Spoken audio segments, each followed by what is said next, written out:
So for this one, we are asked to find the arc length of the function f of x equal ln of x between 1 and 5. So the answer is given by 1 to 5 square root of 1 plus the derivative of f squared dx, which is 1 to 5 square root 1 plus 1 over x squared dx. This problem is really beautiful because it shows that it's not always the case that the inside 1 plus f prime of x squared is a perfect square. Sometimes it gets extremely complicated, though the function is very simple. 1 plus 1 over x squared is a very simple function. Of course, once we are stuck here, the common mistake is to, so the common mistake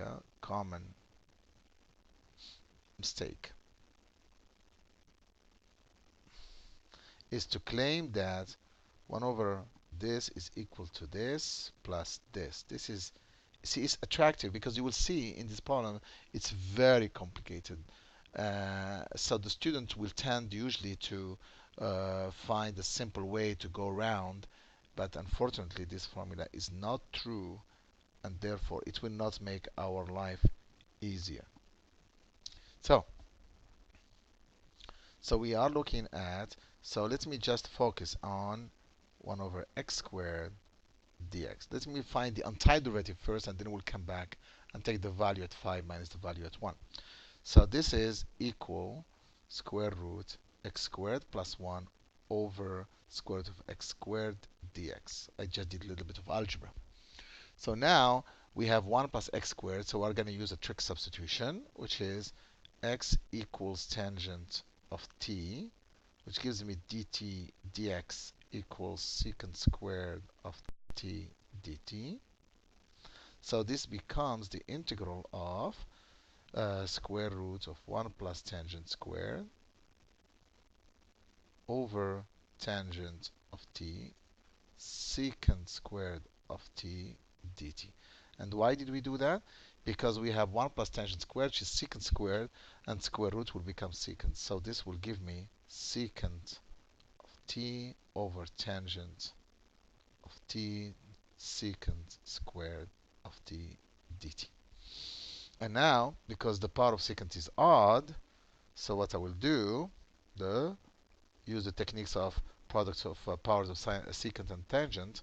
I'm going to bring, I will need here secant of t tangent of t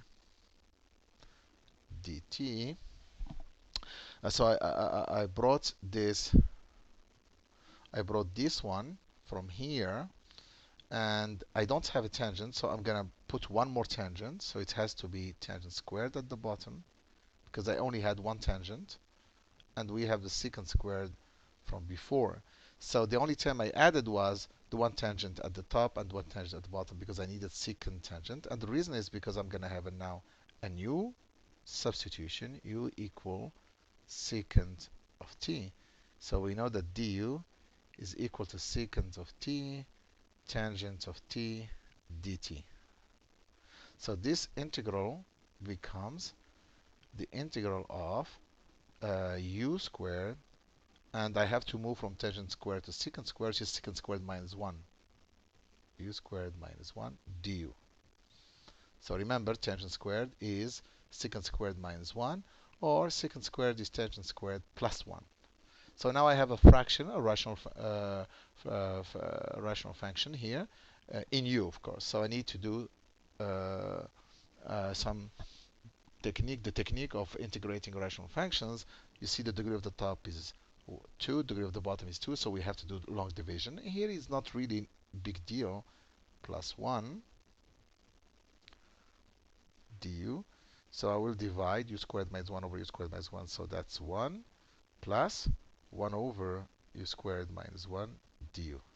And now I need to do the partial decomposition technique for 1 over u squared minus 1. So this is equal 1 plus 1 over u minus 1 times u plus 1 du, which gives me the integral of 1 plus a over u minus 1 plus b over u plus 1. And it's not hard to see that we're going to find the integral of 1. A is going to be plus 1 half, and B is going to be minus 1 half. But this calculation has to be carried. So I just, to save us some time, so A is equal to 1 half and B is equal to minus 1 half. So this will give me now the untitled derivative is u plus 1 half ln u minus 1 minus 1 half ln u plus 1 plus c. So of course, if I put the stuff together, I will find u plus 1 half ln of u minus 1 over u plus 1 plus c. And now I have to go back. So remember that u is equal to secant of t. So this is equal to secant of t plus 1 half secant of t minus 1 over secant of t plus 1 plus c.